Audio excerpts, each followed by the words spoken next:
manonood.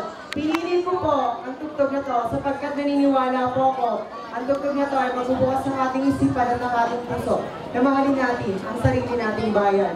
Mga ginigilo kong orado at manonood, bilang isang Pilipino, huwag tayo maging dayuhan sa bansang ating sinilangan. At ipagmalaki natin sa buong mundo na tayo isang Pilipino. Maraming salamat po.